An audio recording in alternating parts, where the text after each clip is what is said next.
Hello everyone, कैसे हैं आप सभी लोग। बच्चों, आपके स्क्रीन पर एक क्वेश्चन दिख रहा है। ये जो क्वेश्चन दिख रहा है आपको, क्वेश्चन पढ़ देता हूँ मैं। Consider an ideal gas confined in an isolated close chamber as the gas undergo an adiabatic expansion the average time of collision between molecule increases as v raised to power q where v is the volume of gas. तो पूछा इस question में कि q कितना होगा, है ना, कि q का वैल्यू क्या होगा। वैसे ये आपका MCQ है, 4 ऑप्शन मौजूद थे, मैंने चारों ऑप्शन दिया नहीं। ये बहुत ही अच्छा क्वेश्चन है ना, क्योंकि जनरली इन टॉपिक्स को हम लोग बहुत लाइटली ले जाते हैं, है ना। और अगर क्वेश्चन आ जाता है, होता तो आसान क्वेश्चन है, बट कई बार हम लोग जो है इग्नोरेंस के चलते उस क्वेश्चन को हम लोग एग्ज़ाम में नहीं कर पाते। तो देख लेते जल्दी से क्या है। तो इसमें हमसे जो पूछा है वो है basically average time of collision, है ना, बिटवीन मॉलिक्यूल्स। तो उसके लिए हमें ये पता होना चाहिए कि मीन फ्री पाथ क्या है ना। और मीन फ्री पाथ को अगर हम डिवाइड कर दें किससे, एवरेज स्पीड से, तो हमें क्या मिल जाएगा, एवरेज टाइम ऑफ कोलिजन मिल जाएगा। तो पहले हम ये देखें कि मीन फ्री पाथ है क्या।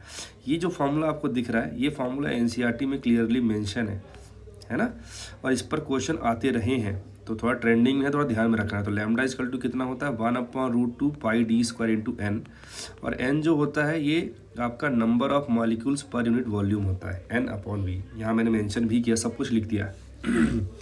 अच्छा, हमारे प्रॉब्लम में जो है क्वेश्चन में, आप अगर ये देखें लैम्डा को, अगर आप देखें तो लैम्डा में ये √2 पाई डी स्क्वायर ये सब कांस्टेंट है। डी है उसका डायमीटर, है ना, मॉलिक्यूल का, सब कांस्टेंट है।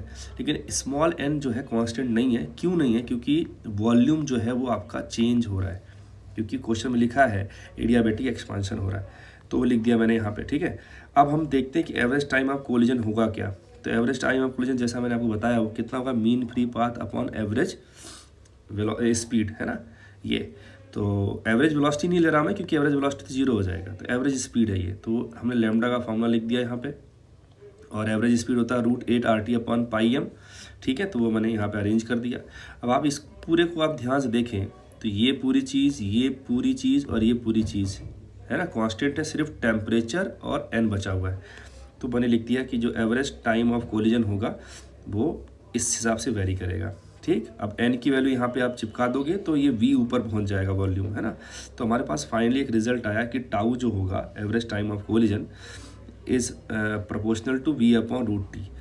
लेकिन हमें क्वेश्चन में v की पावर में सिर्फ अरेंज करना था, t को एलिमिनेट करना। तो उसके लिए मैंने सोचा कि एडियाबेटिक प्रोसेस इक्वेशन लिखते हैं और VT में रिलेशन निकालते हैं। तो अगर आपको डायरेक्ट VT में रिलेशन याद है एडियाबेटिक के लिए तो वेल एंड गुड, मुझे याद नहीं था तो मैंने इसको डिराइव कर लिया, है ना।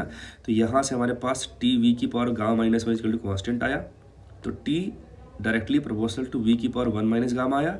चूँकि यहाँ पे √2 है, √t है, तो मैंने यहाँ पे t की पावर 1/2 कर दिया। तो हमें t की पावर 1/2 को मैं इससे रिप्लेस कर सकता हूँ इस वाले अरेंजमेंट में, ठीक है। मैंने यहाँ पे रख दिया, इस वाले को यहाँ पे रख दिया। तो v की पावर 1 - γ/2 हो गया। ऊपर जाके हमने सॉल्व किया तो जो हमें ये पावर मिलेगी वो आएगा 1 + γ/2। यही हमारा आंसर हो जाएगा Q का 1 + γ/2, ठीक है। तो इस टाइप के क्वेश्चंस को थोड़ा सा आप लोग खोज के एक प्रीवियस ईयर में कर लीजिएगा। ये जो क्वेश्चन था ये आपका है 2015 में आया हुआ क्वेश्चन है ना, JEE मेंस में। तो आई होप आपको समझ में आया होगा। मिलते हैं नए क्वेश्चन के साथ, तब तक के लिए बाय बाय।